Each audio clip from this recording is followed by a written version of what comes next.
really actually want to spend more time with him because I'm someone that's like really independent, right? And like, okay, like I'll go out and I'll, you know, not look at my phone for hours, or I'll hang out with my friends and I'll just kind of like be in that moment. And I think I just realized that I want to just spend more, like I want to like spend just doing nothing with you more. And it's just nice because I've never been really that person to slow down. Like I'm always like, go, go, go, go. And so I'm like, okay, well I actually wanted to like just like sit and hang out with you and like more than I thought I would. Does that make sense? I wasn't expecting that answer. Oh, you were? Oh. Well, does that make you feel a certain way? Because I remember, like on the show, you guys had kind of an issue when G would go on social media a lot, and now she's saying she just wants to hang out with you. Yeah. Yeah, I mean, we're both. I mean, she's still pretty busy with a lot of work and stuff. So I mean, it's good. I think, you know, I'm happy that, you know, our relationship's definitely gotten better. We've grown together, but it's still nice that we have our own spaces, like when we're working and all that stuff. So it's good, really good when we're together, but it's also nice to have like our own place right now too. So it gives us like two different environments to live in during quarantine as well. So or to feel like you have two different places, which is so nice. Because you're not just stuck in one place forever. Like you can hop back and forth to like our own right house. Because you guys haven't moved in together, right? No. So we're actually at Damian's right now. Oh, now you said though that quarantine has kind of made your relationship stronger. Maybe would you want to move in together after quarantine is done? I think what this has taught us is that we have like a really good setup right now. Like we like that we can have like our own places. So I don't know if, because I am gonna move soon, hopefully. So I don't know if he'll fall in love with that place enough to want to come in and live with me, but I think or we're she'll going want me to be there with her. I want you to be there. I think like what we've like proven is just like we're going at a really good pace. And so, you know, whether I'm out and it's a new place and if he wants to join, then we'll cross that path then. But it's still like all very fresh, I think. Yeah. I don't know if you're ready for that 24/7 spice. 24/7 spice. I mean, you guys are kind of doing that now, you know? Yeah, 100%. So with your relationship though, you guys were engaged, not engaged. Do you guys think about that in the near future engagement? I mean, you can be engaged without moving in with one another. Yeah, totally can. I don't know. Yeah, I think that we both have, I don't think it's out of the question at all, because I mean, I definitely want to get married. And I think that the real question is if we do get engaged, which one of us is going to be the one to pop the question? So who's it gonna be? Who's it gonna be? Who do we think it's gonna be? I don't know. I have no idea. I think that I feel like we just lived through such a big reliving all of like those fresh wounds and everything. Yeah. So it's still like a little fresh. So I think, I don't know, maybe, I don't think like anytime, like soon, just because it's a little. Yeah, I mean, it's not going to be like, oh, we're out of quarantine, will you marry me? Yeah, no. This isn't another pod relapse. Yeah, you know? no. We're taking things however we want it, even though the universe is putting us into pods. We're like, we've done this before. It could be a whole new redo of it though. Yeah. Yeah. 100%. Yeah, so. You want to go guys, so I can put this? how was though, you just said reliving it all. Uh-huh. The show blew up. You guys are basically like the hottest thing right now. So how was though watching that back and getting all this feedback from people? Yeah. So I was expecting it to be just like mortifying, you know, and because I was so honest and like vulnerable, and I had a year and a half to think like, what is this part of my life? Like, how is it gonna come off on screen? And I was watching it and I was like very nervous, but all the feedback that I was getting was just so positive. And when I watched it, like time and time again, I was just like, wait, this is real. Like this is raw, honest, like feelings. And there's nothing in here that I should be ashamed of or like scared of, just something that I lived. And it was good to have that year and a half to like brace myself.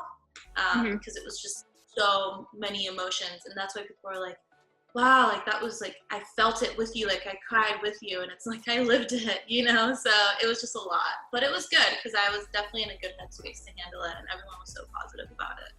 I was super excited about seeing it the whole year and a half until the days came up to it, and then We're like, no, we're not yeah, ready. it sort of like my stomach turned, and I was like, you know, the whole world's sort of about to, you know, see a piece of Damian Powers. How is that going to be edited? Like, what am I going to look like? So it's really interesting too that, like, I'm a super funny guy. Like, I'm the life of the party. I love to do all this stuff, but you know, in the show, I was really seem more emotional and serious the whole time. So, you know, now sort of looking back, I still haven't even seen the season finale. It was just something, yeah, I wasn't ready to watch or relive it. Haven't really watched the reunion yet. So these are things that it's still hard to see yourself in those situations because those emotions were so raw and so strong.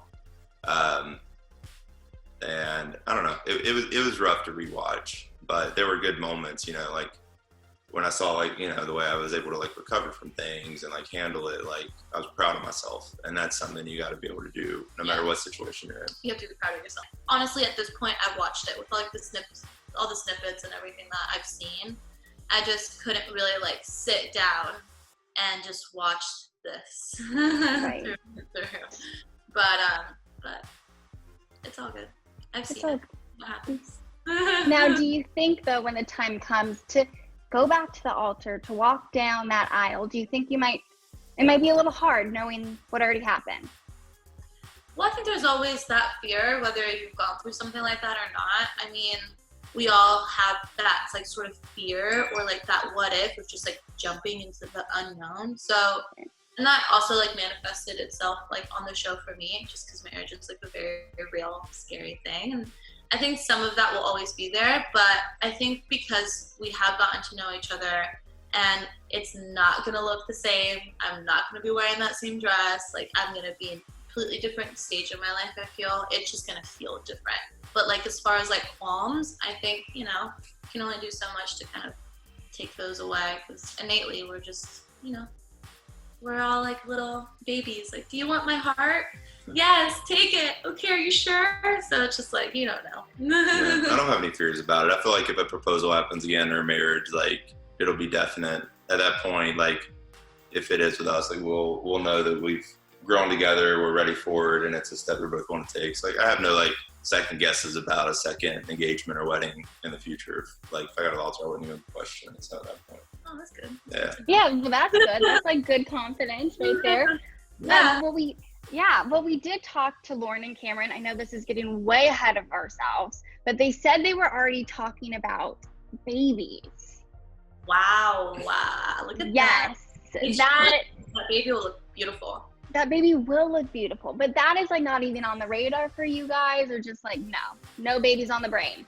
No, I definitely want kids. I love kids. So yeah. I mean, I want kids, but I'm not like, I need to have a kid like by next year. Like I've never been that girl that's like, okay, by 27 I'm gonna be married. By 28 I'm gonna have kids. Like I've never been that person. So it's like whatever. But she wants happens. 3 kids, so.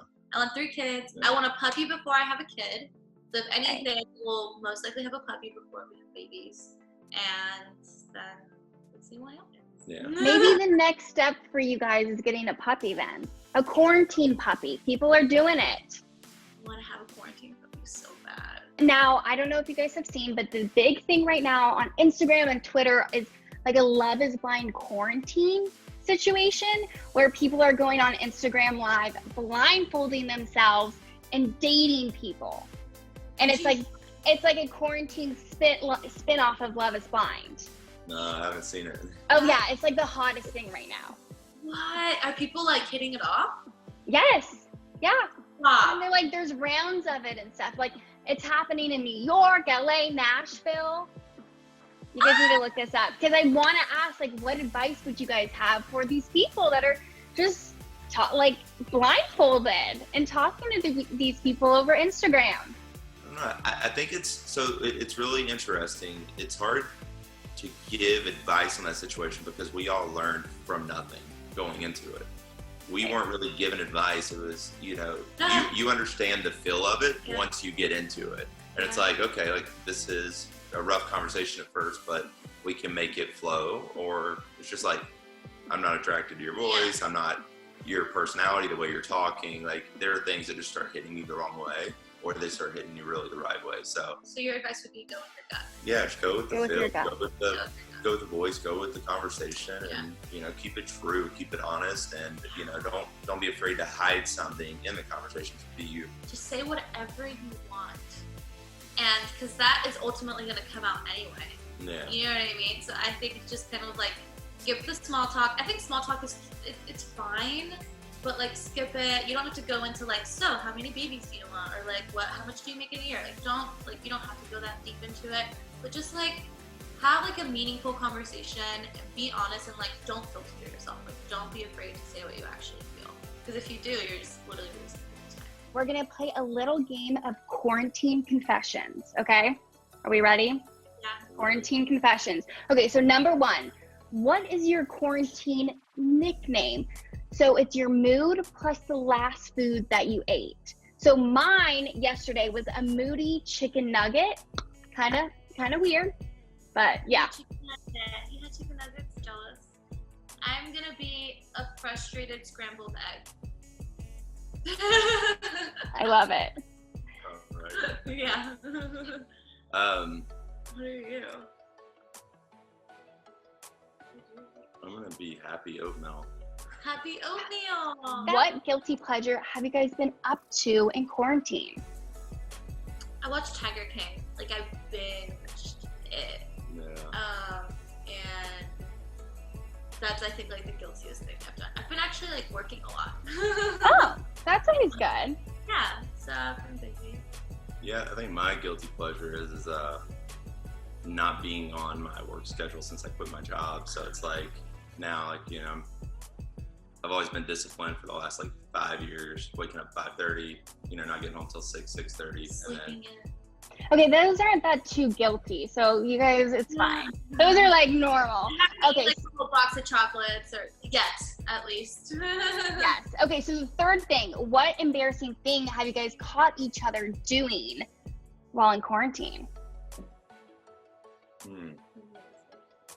Yeah, go ahead. Say it. Okay, Damian will just fart, like in the middle of us doing anything, and he like pretends that they're not, like that they're gonna be silent, or that I won't hear them, or that like, I won't catch it, or he'll be like, oh, that's the couch, and like as soon as he does it, he just gets really quiet, and I stare at him, and he knows I don't like it. Well, it's never intentional. I don't do I think it you to piss do her it off. to piss me off. No. fourth question was the grossest habit you've picked up. So I think you might have already answered that. Maybe. Or is there another gross habit? Like, have you guys showered?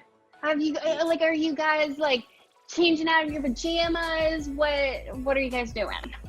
Changing out of my pajamas? What are you doing? The first 2 days I was just, like, in my pajamas, sitting in bed. And then now I'm getting back in routine. So, like, the last 2 days I've been doing, like, laundry, folding, steaming. Like, my house is, like, spotless right now. I cleaned it from floor to bottom throughout all this food, so. Now, are you both staying clean, or is this like one of those things where you're super clean and you're like, yeah, I'm picking up G's mess? She's super hygienic. Like, she showers like twice a day, so yeah, nothing. Not right now, but yeah, sometimes I do. All the time I used to. The only thing I really get a beat about is her, like, when you like go in her house, like, she always has garbage full, or the refrigerator is like old vegetable juice like on the shelves, and I'm like, that's something, because I like to juice, and so sometimes I made him a smoothie, and that smoothie was in there for like literally a whole week. oh, don't tell me that. No, not when I give it to you, but after I made it, I was like, oh, there's still some left. I'm gonna eat it later. I never ate it later. And then you never do.